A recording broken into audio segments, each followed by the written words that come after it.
passado é o principal, mas o pecado é o principal, mas o passado sendo o nosso pior inimigo.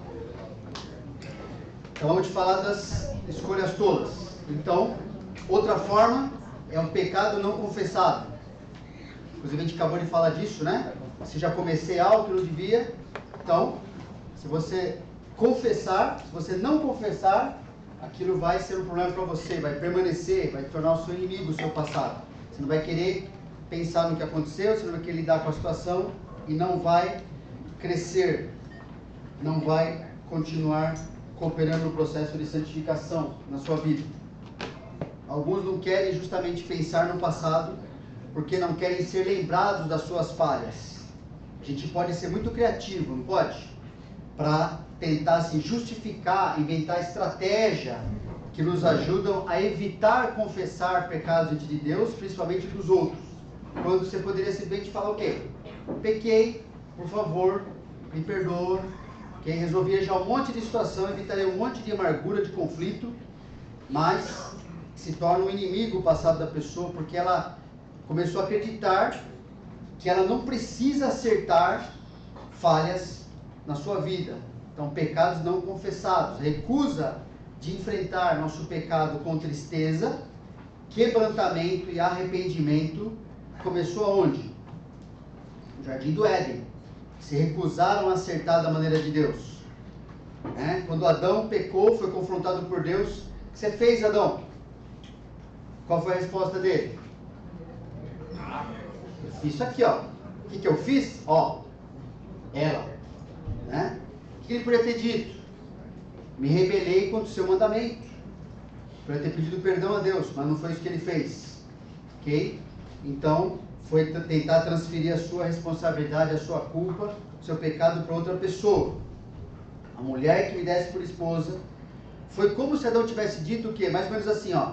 Sabe, eu estava lá na minha, quietinho, buscando andar com o Senhor, e de repente Eva me jogou no chão, enfiou o fruto na minha boca. Foi ela que fez isso. Então, por isso, eu comi. Eva não foi melhor, foi?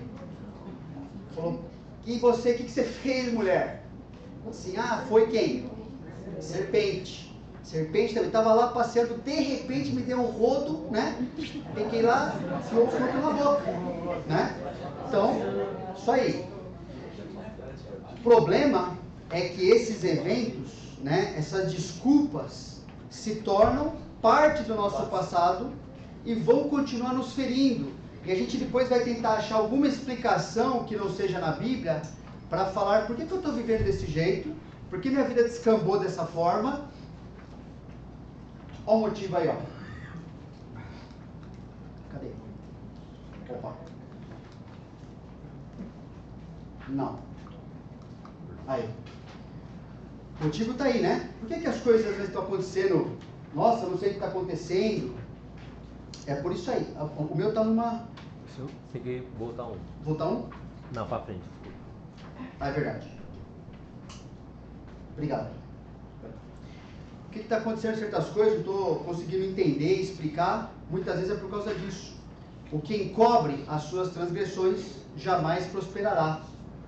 Não vai crescer, não vai para frente. Está patinando na vida. Está na lama, o carro ali não sai do lugar. Por quê? Porque está encobrindo as transgressões. Deus falou, não vai prosseguir na vida como deveria. Mas o que as confessa e deixa, alcançará a misericórdia. Então, ao invés de ficar fazendo essa continha, será que eu confesso assim, ó? Faz a conta assim, ó. Eu não quero misericórdia, eu não quero o que é melhor para a minha vida. Lá, Deus está dando conforme eu preciso, não conforme eu mereço. Confessa e deixa. A gente vai ver mais para frente essa questão do deixar, tá bom? Olha o versículo 14. Feliz, imediatamente depois de ter confessado, feliz o homem constante no temor de Deus, mas o que endurece o coração cairá no mal. Percebe como pode piorar as coisas? Endureceu, uma coisa assim, pequei, ruim, mas posso confessar. Não, pequei, mas eu quero ficar endurecido ainda. Vai piorar. Lições não aprendidas. É outra forma do pecado do passado se tornar o nosso inimigo. quando você não aprende as lições que Deus quer que você aprenda. Quando eu também não aprendo, acontece isso aí. Fica ruim meu passado. Eu fico carregando ele comigo de maneira ruim, ao invés de usá-lo para crescer, para aprender a viver como Deus quer. Então, o versículo diz: como o cão que torna ao seu vômito, assim é o insensato que reitera a sua estultice. Acho que está no teu material aí também, mas é interessante essa palavra reitera, que ela explica para nós o seguinte: as escolhas não reconhecidas e corrigidas se tornam parte de quem somos agora.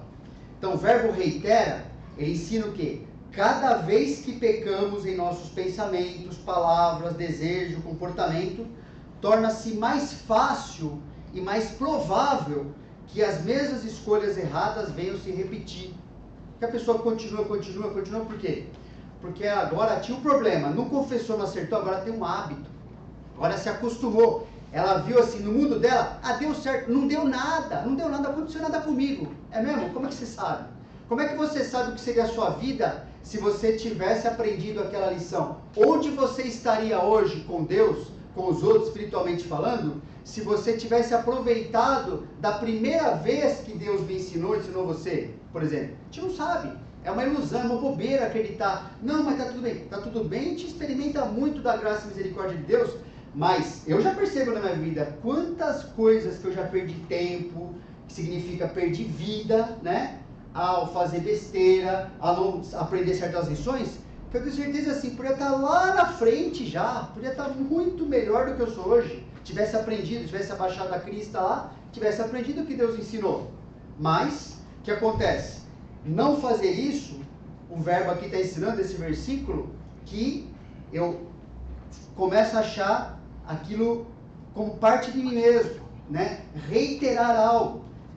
Vai ser muito mais fácil eu ficar repetindo aquele comportamento se eu não aprender, porque eu acho que está certo, né? Santo Agostinho, né? O Agostinho de Hipona, bispo da cidade de Hipona, ele falou no seu livro Confissões, é um livro muito interessante para ler também, falando da sua vida, como é que ele conheceu a Jesus, mas ele dá o seu testemunho aqui, né? Isso aqui. Ele diz: por isso eu suspirava, acorrentado não com os ferros de uma vontade estranha, mas por minha férrea vontade. O inimigo dominava meu querer, e dele forjava uma corrente com a qual me mantinha cativo. Da vontade perversa nasce a paixão, e desta satisfeita procede o hábito, e do hábito não contrariado provém a necessidade. E com estes anéis dessa corrente entrelaçados entre si, por isso lhe chamei corrente, me mantinha preso em dura servidão. Percebe aquele negócio que não foi corrigido lá, aquela vontade que não foi acertada por Deus, mas deu vazão àquilo, começa essa corrente perversa, e agora ele se viu preso nisso aí. Não por algo externo, mas pelas as correntes que ele mesmo criou no seu próprio coração. Ok? E falando nisso, a gente fala bastante, né, na igreja, graças a Deus, sobre a centralidade do coração. Então, a santificação progressiva, bíblica, que é o processo de mudança e crescimento para ser mais parecido com Jesus, não foca somente em praticar comportamentos corretos, certo? Agora, vamos praticar comportamentos. Ele inclui o quê? Nossos pensamentos. Vê se está aí, essa frase. Tá aí, né? Nossos pensamentos, desejos, escolhas, crenças, planos e sentimentos. Não é só uma questão comportamental, é o nosso ser, nosso coração expressa o nosso ser. Esses aspectos do nosso ser interior não aparecem do nada, né? Eles têm uma história. Eles são formulados ao longo do tempo, à medida que nós vivemos cada dia, ou de maneira mais do que Deus quer, ou de maneira que Deus não quer. Mas vão forjando, vão formando, moldando quem nós somos. Por isso, nós precisamos mudar, corrigir. E por isso Salomão escreveu esse versículo aí conhecido, né? Guarda com toda diligência o teu coração, porque dele procedem as fontes da vida. O termo bíblico coração não tem sentido, né? O ser da pessoa, guardar do quê? sem que se faça uma conexão com o passado da pessoa. Por que tem que ser guardado se a pessoa não tem passado, não importa? Claro que tem. Então, guarda o coração, presta atenção em quem você é, em que você está se tornando, presta atenção no que você deve fazer com a sua vida, ok? No que você deseja, no que você quer, no que você faz. Por quê? Porque eu já fiz certas coisas, eu já cometi certas coisas. Então, é dali que vai vir o que eu vou fazer daí para frente. Se eu acreditar que o errado é certo, eu vou continuar vivendo errado. Se eu me corrigir naquilo que eu errei, ok, vai ter uma outra pessoa, porque o coração está mudando para o lado de Deus. Então, em termos práticos, acho que está aí também. Em termos práticos, se antes de sermos cristãos, nossa maneira de reagir ao passado fez de nós o que somos hoje, e a gente não gosta do que a gente se virou, certo? Foi ruim antes de ser cristão. Então, é necessário lidarmos com o nosso passado, né? Como cristãos, para aprendermos a deixar de ser o que éramos antes de Cristo e nos tornarmos agora parecidos com Cristo. É um trabalho de agora, né? Antes de um monte de coisa que eu não queria ter me tornado aquilo que eu sou, em algumas coisas. Ok? O que eu faço? Eu preciso verificar. Eu estou repetindo certas coisas? Eu não lidei com outras? Eu preciso mexer isso na minha vida, porque senão eu vou continuar vivendo a vida cristã como o velho Maurício lá do passado, que não serve para nada, certo? Ele está morto diante de Deus. Aqui não presta para nada agora. Não vai ajudar em nada eu ser cristão. Vai me atrapalhar, inclusive. Ok? Bom, o capítulo 3, então, né? O seu material é página 10, aí estamos juntos, né? Seu passado pode ser um dos seus melhores amigos, ainda bem, né? Ainda bem que não acabou o retiro agora, né? Então vamos continuar.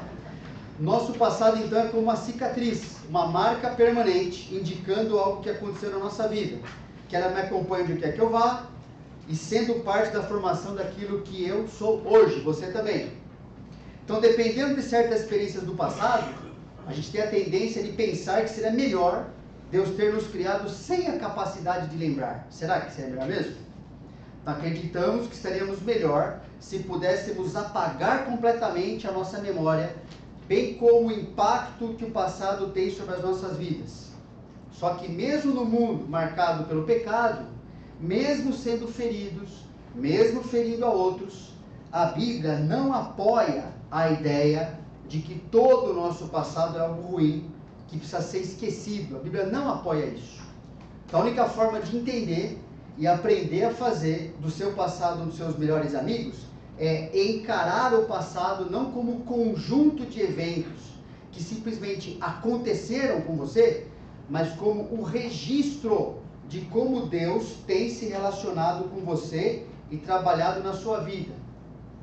Entende isso? É muito importante. Não olha para o passado como assim, ó, a coisa que aconteceu na minha vida. Não. Isso aí não ajuda em nada.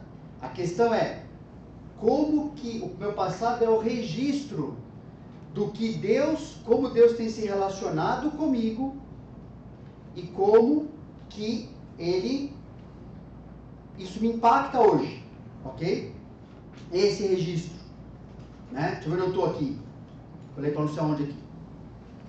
É isso. Então, registro de como Deus tem relacionado comigo e o trabalho dele na minha vida. É isso que deve ser. Tá bom? Então, a nossa pergunta não é assim, será que eu posso esquecer isso que aconteceu? Será que não seria melhor não ter acontecido? Não, isso não é pergunta. A pergunta é, quem é Deus? A gente olha para a Bíblia e responde isso, né? O que ele tem feito a fim de me tornar naquilo que ele mesmo planejou? Essa é a pergunta. Como é que eu vou aproveitar aquilo agora? Não aquilo que eu acho que é importante. Tudo que Deus fez.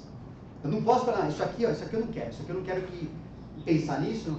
É justamente ali, muitas vezes, que Deus quer mostrar quem Ele é e como Ele está trabalhando na nossa vida para a gente se tornar o que Ele planejou ser como Jesus, né? Então, você pode descobrir alguns elementos que tornam o passado nosso melhor amigo. Quando isso acontece? Como isso acontece? Quando você precisa de força e confiança. Vamos pensar na história um pouquinho de Davi e Golias, né? Ali tem uma situação difícil, não tem? Os exércitos de Israel estavam frente ali aos filisteus, arqui-inimigos naquela época. Cada manhã e tarde, aquele guerreiro gigante saía do seu lugar ali e desafiava qualquer homem a lutar contra ele, não é? E a proposta era qual? Ó, seguinte, o cara tinha 3 metros de altura ali, escolhe um homem aí, de você, Israel, e se me vencer, a gente se torna escravo de vocês. Mas se vocês perderem, vocês vão se tornar escravos da gente, né? Então, o rei Saul, qual foi sua reação? Ouvindo Saul e todo Israel, essas palavras do filisteu, espantaram-se e temeram muito. Estavam batendo o joelho lá, né? O cara toda vez assim, desafiava assim, eu quero ver quem vai lutar comigo hoje, e a proposta está de pé, vamos ver, quem vai tornar escravo de alguém aqui. Já teve desafio na sua vida desse tamanho de Golias aí? Que parecia insuperável para você? Não, né? A gente quase não passa por isso, é os outros só, eu não. Um hábito que parecia impossível de quebrar? Uma pessoa que ridicularizou a sua crença, ficou humilhando você ali? Uma ameaça, um insulto que tirou o seu equilíbrio, até físico muitas vezes? Então a gente sabe o que significa se espantar e temer muito, não sabemos? Sabe que é bater o joelho em certas situações. Na providência de Deus, o jovem Davi é enviado por seu pai para verificar seus irmãos mais velhos, que supostamente estavam pelejando com os filisteus. Estava todo mundo ali escondido com medo, mas eles estavam na frente de batalha. Davi chegou no exato momento em que Golias saiu para insultar o exército de novo lá naquele dia. E quando ele chegou, o que ele ficou? Ele ficou espantado, né? Por quê? Ele ficou espantado por quê? Por causa do tamanho de Golias? Ele ficou espantado com o fato de que o povo de Israel estava com muito medo desse cara. Ele ficou, como que pode? Esse cara aí? Olha o que Davi perguntou. Quem é, pois, esse incircunciso filisteu para afrontar os exércitos do Deus vivo? Os exércitos valem nada, pessoal. Exército como o filisteu era também. Mas era o exército do Deus vivo. Era a primeira vez que eles iam para a batalha na história de Israel. Tinha vencido um monte de vezes já. Eles tinham passado de ver como Deus agia na vida deles. Lembra? Desde o êxodo do Egito, tudo, né? Tinham passado de muito tempo vendo Deus agir. Quem é esse cara? Para insultar, no fundo está perguntando, ele está insultando Deus. Ora, quando ele perguntou isso, ele foi desencorajado, né? Por Eliabe, o seu irmão mais velho, tipo assim, por que você veio aqui, Davi? A quem deixaste aquelas poucas ovelhas no deserto? Eu conheço a tua presunção, a tua maldade. Você veio aqui querer aparecer, você veio aqui encher nossa paciência, né? O que você veio fazer aqui? Está atrapalhando a gente. Saul também desencorajou Davi. Contra o filisteu não poderás ir para pelejar com ele, pois tu és ainda moço, e ele guerreiro desde a mocidade. Tem chance, Davi? Esquece, você é muito fraquinho, você precisa aprender muita coisa na vida ainda. Agora imagine o impacto negativo que essas palavras poderiam ter, né, na vida de Davi. Elas estavam tendo, a palavra de Saul, a palavra de Golias estava tendo na vida desses caras, Eliabe e Saul, né? Agora pensa no desencorajamento que eles poderiam ter dado para Davi. Você devia estar aqui e você não tem que entrar na batalha que você vai perder. Você está perdendo seu tempo aqui, né? Os caras que deviam estar lutando, mas estavam ali desencorajando Davi. Agora, a resposta de Davi mostra que ele tinha no seu passado um amigo muito importante. O seu passado era o seu amigo. Qual foi a resposta dele? Respondeu Davi a Saul: teu servo apacentava as ovelhas de seu pai. Respondeu por irmão e pastor ao mesmo tempo, né? Eu sempre cuido das ovelhas assim. Teu servo apacentava as ovelhas de seu pai quando veio um leão ou um urso e tomou um cordeiro do rebanho. Eu saí após ele e o feri, e livrei o cordeiro da sua boca. Levantando-se ele contra mim, agarrei-o pela barba e o feri e o matei. O teu servo matou tanto o leão como o urso, este incircunciso filisteu será como um deles, porquanto afrontou os exércitos do Deus vivo. Disse mais Davi: o Senhor me livrou das garras do leão e das do urso. Ele me livrará das mãos desse filisteu. Então disse Saul a Davi: vai-te, o Senhor seja contigo. Vai. Vai. Né? Confiança de Saul, zero. Do irmão de Davi, zero. Mas Davi confiava em Deus. O seu passado era o seu amigo. Eu já passei algo com Deus. Foi Ele que me ajudou. E vai continuar acontecendo a mesma coisa aqui nessa situação agora com esse Golias aqui. Então, de forma intencional e consciente, Davi evocou as bênçãos de Deus no passado. Ele extraiu força e coragem das memórias de vitórias anteriores do seu Deus, porque ele aprendeu a cultivar um relacionamento correto com o seu passado. Olhou para aquilo como sendo assim: Deus já fez isso na minha vida. Você já reuniu em sua mente uma lista de vezes que Deus fortaleceu você? De novo, reuniu na sua mente uma lista das vezes que Deus fortaleceu você? Sabe o que a gente tem visto, acompanhando as pessoas? Pessoas que não fazem isso, a sua ansiedade é enorme. Toda vez que surge uma luta diferente, parece que é a primeira vez que ela vai passar por algo difícil. Por quê? Porque ela não tem na mente uma lista de coisas que Deus já fez na vida dela fortalecendo o passado. Você tem que falar de novo, assim, como se fosse a primeira vez. Agora não é problema falar de novo, né? O problema é, Deus gostaria que essa pessoa usasse o seu passado como seu amigo. Ela fala assim, ó, por que você não escreve aquilo que Deus já te fez, fortaleceu você? Porque os problemas vão continuar. Golias vai surgir de certas maneiras diferentes, com altura diferente. Mas se você lembrar o que Deus já fez na sua vida, foi isso que Davi fez. Isso é um princípio bíblico. Por isso que está aqui. Muito melhor de você enfrentar o Golias de hoje. Agora, se você não lembrar disso, você está sozinho no teu pensamento. Ah, mas isso nunca aconteceu. Nunca aconteceu o quê? Essa situação ou Deus não te ajudou? Tem que decidir. Tem que escrever, né? Que ursos e leões que Deus já derrubou comigo. Tem que escrever. Então uma dica, né? Tá teste o material também. É você pegar, pensa nos salmos que Davi escreveu. Aqueles salmos, pessoal, não foi composição, né? Aquilo tinha a ver com louvor, não foi assim. O cara compôs, deixa eu gravar um CD. Não foi isso que ele fez. Entendeu? Deixa eu bombar, deixa eu influenciar. Não foi isso que ele fez.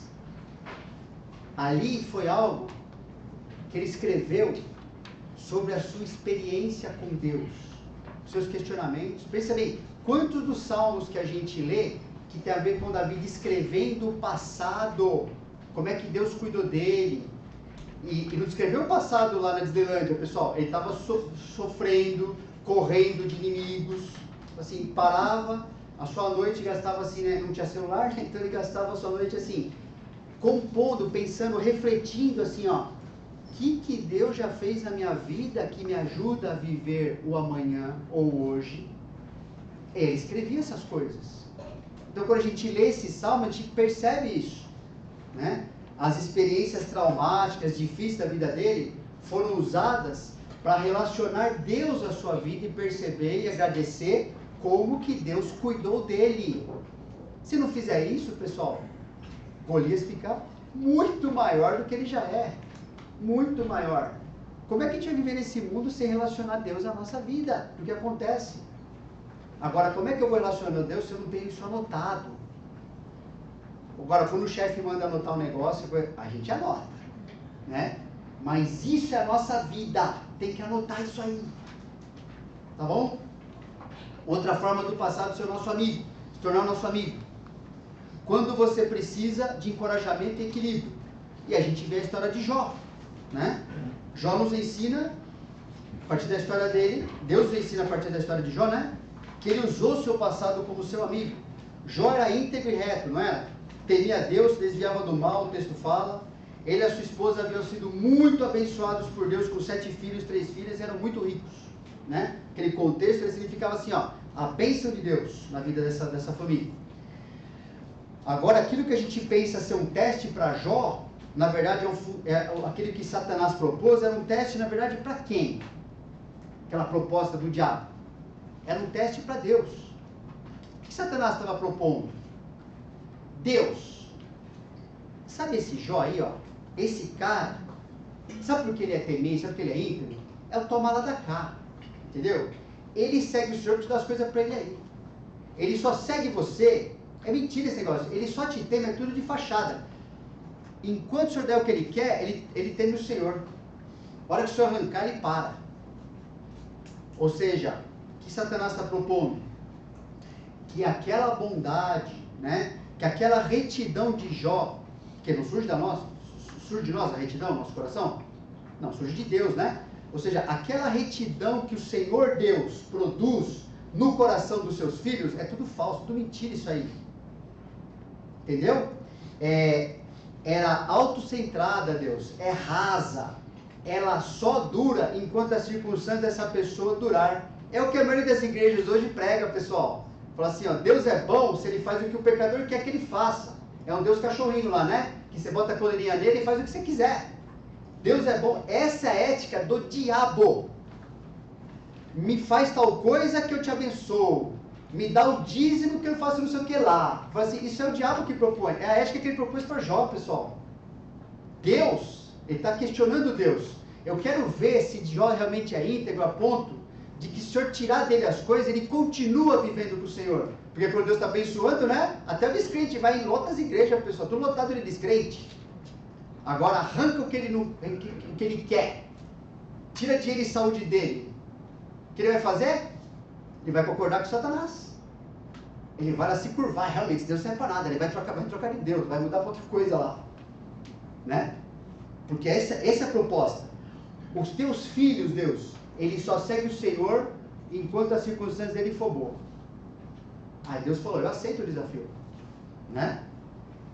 Então Deus aceitou. Estende, porém, a mão e toca-lhe em tudo quanto tem, e verás se não blasfema contra ti na tua face. Satanás falou. Disse o Senhor a Satanás, eis que tudo quanto ele tem está em teu poder, somente contra ele não estendas a mão. E Satanás saiu da presença do Senhor. Então a história se desenrola, né? Uma rápida sucessão de tragédia ali, né? Questão de minutos, Jó perde muito da sua riqueza e perde todos os seus filhos. 10 filhos morreram ali. Porém, a fé que Deus construiu em Jó permanecia firme. Depois que aconteceu aquilo lá, tudo que era difícil, que ele não queria, ou será que era fácil perder aquilo lá? Imagina. Imagina chegar na tua casa, sair do acampamento, uma família está lá e fala assim, ó, morreu todo mundo, pessoal. Inclusive tua casa foi pro lado baixo também. Pensa um pouco nisso. Acabou tudo, a família dele só sobrou a esposa, né? Os filhos foram tudo, morreram tudo. E muito do que ele tinha também foi pro beleléu. Para pensar nisso. Depois que aconteceu isso, o que Jó falou para Deus?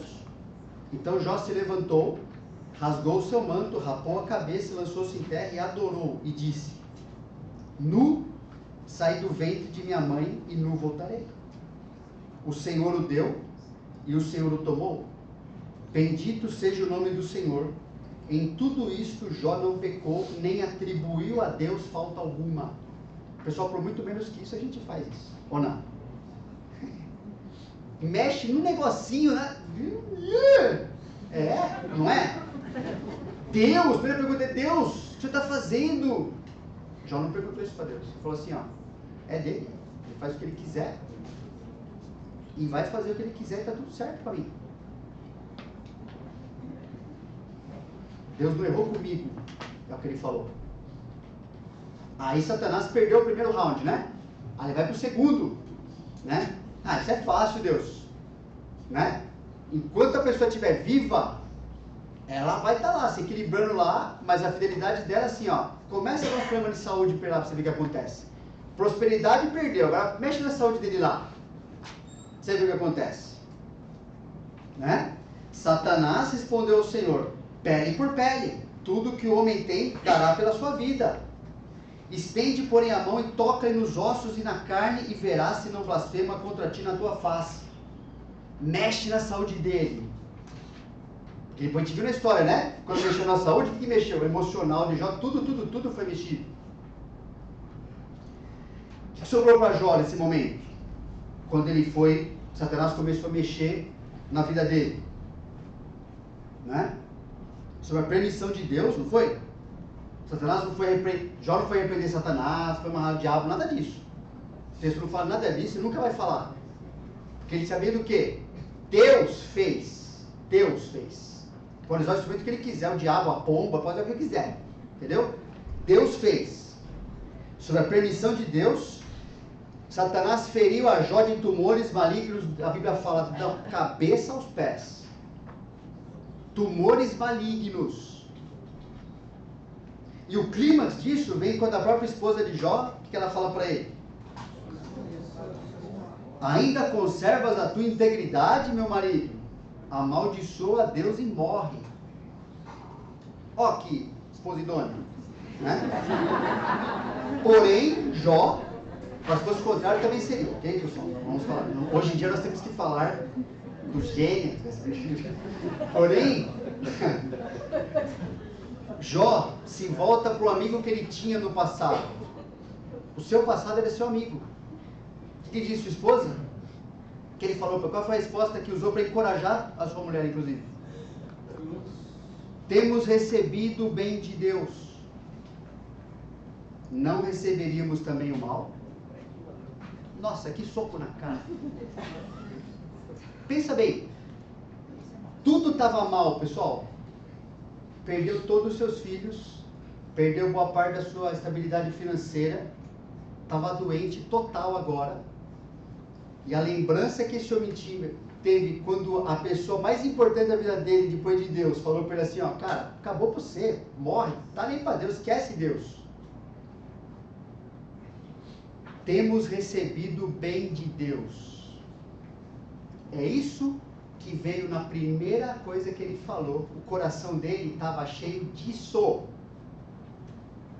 Pensa, passando por coisas difíceis, irmãos, passando por situações terríveis. A gente nunca vai chegar perto de Jó, tenho certeza disso, pessoal. Não vamos chegar perto disso.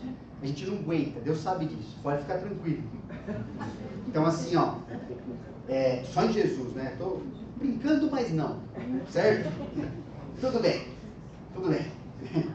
Me conheço também. Então, mas pensa, tudo estava conspirando contra ele. Não era uma ameaça de doença, percebe assim? Estava tudo mal na vida desse homem. E só sobrou a sua esposa e ela falou assim, ó, realmente, cara, não tem mais, esquece Deus. A primeira coisa que ele falou foi, nós temos recebido o bem desse Deus. Você esqueceu disso, minha esposa? Por que a gente não vai receber o mal também? Nossa vida está na mão dele. Será que Jó tinha motivo para reclamar? Murmurar assim, não estou gostando do que está acontecendo? Não concordo? Não gosto?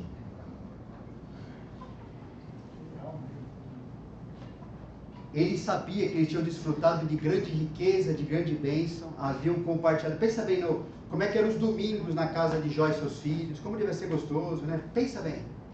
Não tinha mais nada disso, pessoal. Tudo acabou. E a primeira coisa que ele lembra é como Deus era bom.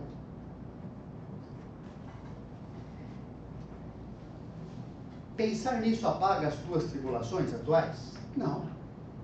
E Deus não escreveu para isso. Ele escreveu para nos encorajar no meio das tribulações, no meio do problema.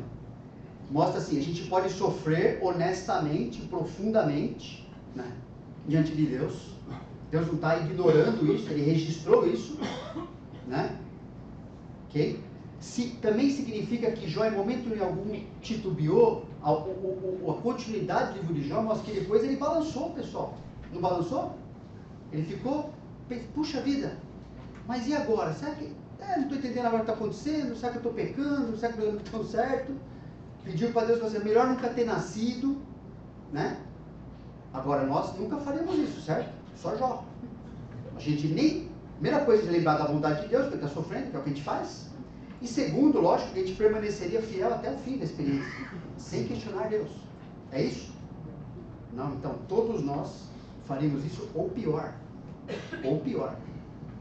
Ok?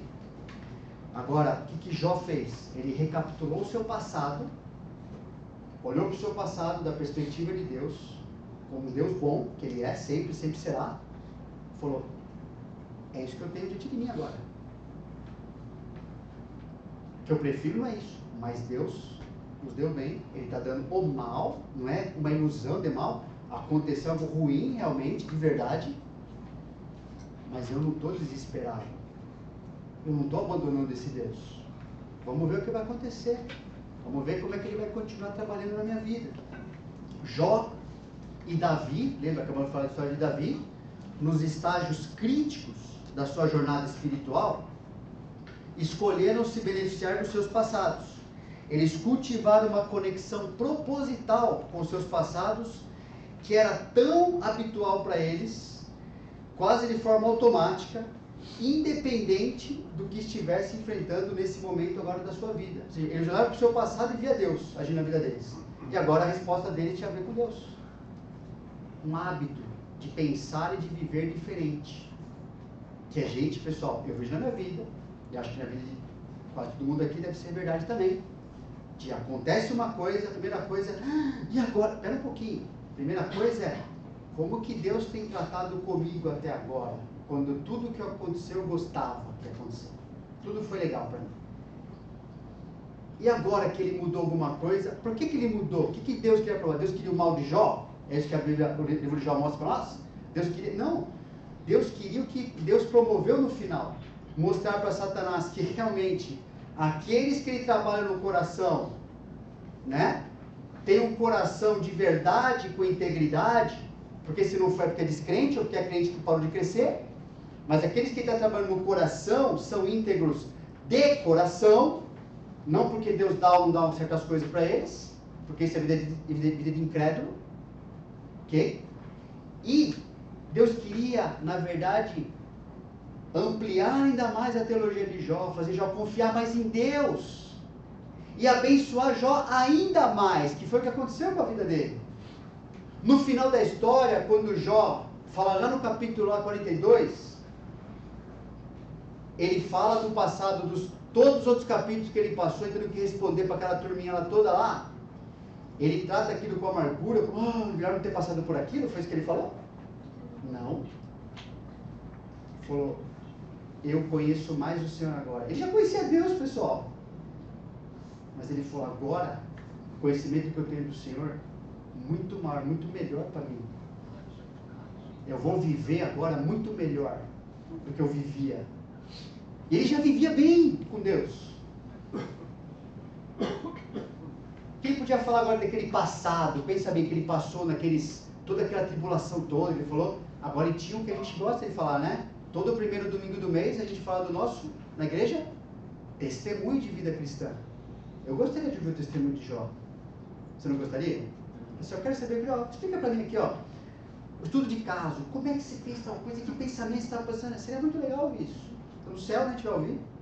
Então, assim, mas ele tinha um testemunho. Satanás perdeu na vida dele. Não ganhou nada com ele. Deus foi glorificado. Jó cresceu. Ele está mais perto de Deus agora. Você quer ser que nem Jó?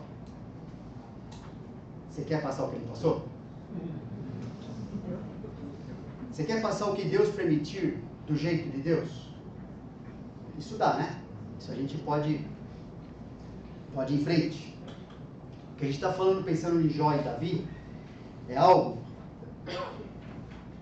que a gente fala muito na Bíblia, né? A Bíblia fala muito para nós, na verdade, é assim, ações de graça. Eles desenvolveram uma disciplina de reconhecer as bênçãos de Deus e continuamente construir um reservatório de memórias e lições que estava lá disponível quando eles precisassem agora. Você pode ter o jeito que você quiser de colecionar as suas ações de graça, mas você precisa ter. Precisa ter uma coleção ali, ó. Agora em casa a gente vai fazer um vidrinho, né? o vidrinho lá, a esposa pegou um vidrinho, né? Deve ter, não vou falar quantos vidrinhos tem em casa, mas esse é especial, né? Tem lá um vidrinho, que é o vidrinho das ações de graça. Então assim, o objetivo é, tem que encher aquele vidrinho de motivos de gratidão a Deus, tem que encher aquele vidrinho. Só que a gente tem um critério, assim, ó, só pode colocar no vidrinho aquilo que realmente tiver sido sincero. Assim, ó, agradeço, mas não, vê se antes de colocar o papel no vidrinho, realmente o coração estava certo para colocar o papel lá dentro, né? Reclamei antes, não vai pro vidrinho, né? Fiz tal coisa, pequei, não vai pro vidrinho. Então assim, ó, se reagir de maneira como Deus queria, então assim, ou acertei rapidamente, o que Deus queria assim, ó, vai pro vidrinho assim, ó, a gratidão foi decoração, não foi para encher vidrinho, certo? Foi para encher Deus de glória dele, foi para agradecer a Deus. Então tem que ser algo que me ensine para assim, ó, preciso pensar na minha vida, eu estou colocando alguma coisa ali dentro, senão vira uma coisa fariseu, né? Nada a ver, né? Spoiler, ainda tá vazio, galera. Ainda tá vazio. Mas começou a semana passada, certo, Lidinho? Obrigado, filha, você é uma benção. Isso Esse mesmo. é de coração, pode pôr. De coração. Isso mesmo. Ó, não foi, não vai pro vidrinho, tá vendo? Besta, por ter colocado no vidrinho. Desgraçado. Tá bom. Então é isso aí. Estamos. É o projeto, né? É o projeto. Vamos encher esse vidro. Vamos encher. Nem que seja a última coisa que eu faço. Então, lembra da última tribulação que você enfrentou? A sua resposta à tribulação foi equilibrada, né? Sofrer é sofrer, pessoal, é difícil. Agora, Deus estava lá? Deus, o Senhor deu alguma coisa? Eu não estou gostando, mas o Senhor, eu lembro quem o Senhor é. Eu lembro os defeitos da minha vida. Então agora, é isso que o Senhor vai fazer também. Pode não ser o que eu estou entendendo exatamente. Não é o caminho que eu escolho, mas eu não escolho o caminho. Os caminhos do Senhor são muito mais altos, muito melhor do que o meu e do seu. Não importa isso. Importa é que Jó, Davi, eles, né, temperaram a dor da tribulação com a bondade de Deus no passado na vida deles. É isso que eles fizeram. Não começou a vida deles na tribulação, começou na bondade de Deus. Você não teria nem nascido, né? Nem sido salvo. Um monte de coisa. Começa a pensar nisso. Foi isso que o apóstolo Paulo, por isso que ele falou, né? No contexto, ele estando preso, né? Escreveu Filipenses, aos Filipenses que estavam ali, na cidade de Filipos, irmãos nossos. Alegrai-vos sempre no Senhor. Como é que alguém na cadeia pode falar isso para os outros? Alegrai-vos sempre no Senhor, estando preso numa prisão romana, sendo julgado, sendo até os irmãos em Cristo, primeiro capítulo de Filipenses, fala assim, que até irmãos ali falavam, ah, Paulo, vamos pregar o evangelho quando ele está preso, para ver se ele fica com ciúme da gente, motivação. Paulo, não está nem aí, pessoal. Está pregando o evangelho, vocês que sabem direito o que vocês estão fazendo. O importante é que o pessoal está se convertendo, não estou nem aí para isso. Tentando desencorajá-lo, o texto fala. Irmãos fazendo isso. E ele está ali falando, alegrai-vos sempre no Senhor. Paulo tinha uma lista de sofrimento, pessoal, para colocar para nós, não tinha? Um monte, ele coloca às vezes a lista. Vê se ele coloca alguma vez que Deus estava errando com ele, que se ele não entendesse a situação ele ia parar de ser apóstolo. Nada disso, pessoal. Ele confiava em Deus, por isso ele falou assim, eu posso me alegrar no Senhor, não importa, eu sei que minha vida está bem. Ele prometeu, inclusive qual foi a promessa de Paulo, para a vida quando ele se converteu? Paulo, fica tranquilo que eu vou levar você, para você lá para Disneyland. Foi isso? Eu vou levar você a sofrer muito pelo meu nome. E Paulo está falando, alegrai-vos no Senhor, irmãos. Eu estou preso, estou tomando porrada aqui. E estou andando com meu Deus. E eu não estou perdendo nada com isso. Nada estou perdendo, eu estou ganhando todo dia. Inclusive tem cara da guarda romana aqui que me batia antes, agora é meu irmão em Cristo, inclusive.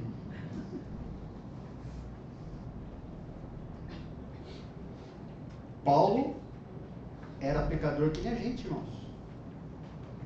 Mas o mesmo Espírito Santo que habitava nele, habita em nós. As instruções que ele nos deu, ele procurava seguir também. Ele era pecador imperfeito como nós. Mas fala assim, mas ninguém é perfeito. Paulo não era. Eu também não sou, você não é. Mas ele dizia, alegrai-vos. E experimentava isso, né? Na cadeia, experimentava isso, será? E a paz de Deus, que excede todo entendimento, guardará o vosso coração e a vossa mente em Cristo Jesus. Com certeza Paulo aprendeu a não ser autocentrado, mas a ser cristocêntrica a sua vida, e por isso ele experimentava o que ele experimentou e falava disso. E era verdade, pessoal. Deus registrou como verdade na Escritura. Não era um pensamento positivo para nos motivar. Era uma verdade do coração desse homem, que sofreu de diversas maneiras, muito, muito, muito. Como Jó, como Davi, como outros homens de Deus que a gente vai ver, Deus permitir esses dias, né? Homens e mulheres de Deus. Ok. Vamos para frente aqui. Tudo bem. Vamos lá. Esse você já sabe o que significa, não é? O que significa? Isso. Não, acabou não. Estou atrasado. Acabou. Agora eu não vou. Não, já não vai pro vitrinho de novo, né? Agora, esse negócio vai pegar. Então tá bom. Como é que o seu passado se torna seu amigo também? Quando você precisa de habilidade de perdoar. Então, Mateus 18, aquele trecho 18 de 15 a 20, que fala sobre relacionamento entre os cristãos, e depois os princípios que envolvem a disciplina eclesiástica e tal. Jesus ensinou como reagir quando alguém pecar contra nós, no contexto do irmão, né? Incluindo o processo de disciplina na igreja. Esse processo reflete o caráter de Deus. Por quê o caráter de Deus? Porque tem como objetivo perdão e restauração, a menos que a pessoa fale assim, eu não quero isso para mim, não gosto de restaurado por Deus, quero viver do meu jeito. Tudo bem, também tem esse espaço na Bíblia. Mas o que Deus gostaria, o que Deus quer é perdão e restauração ali, né? Ok.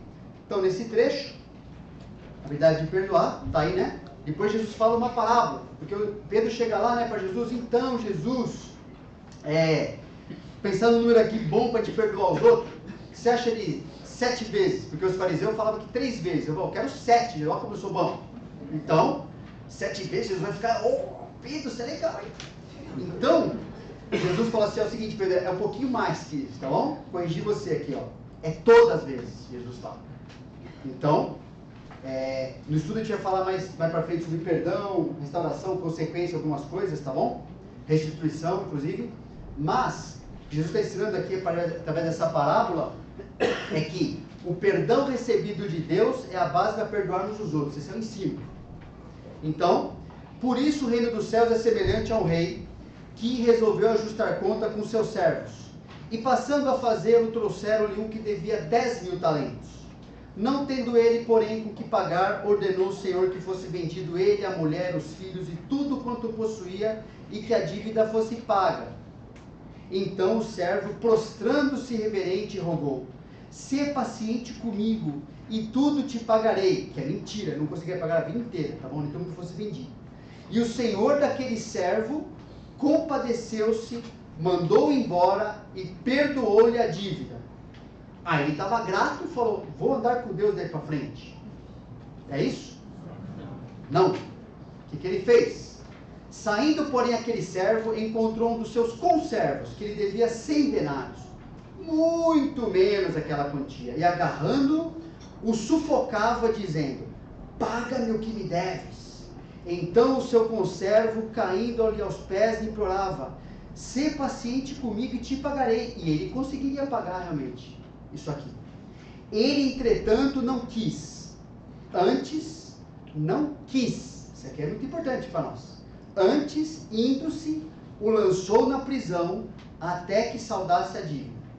Vendo seus companheiros o que havia se passado, entristeceram-se muito e foram relatar ao seu senhor tudo o que lhe aconteceu. Então o seu senhor, chamando, lhe disse, servo malvado, perdoei-te aquela dívida toda porque me suplicaste. Não devias tu, igualmente, compadecer-te do teu conservo, como também eu me compadeci de ti?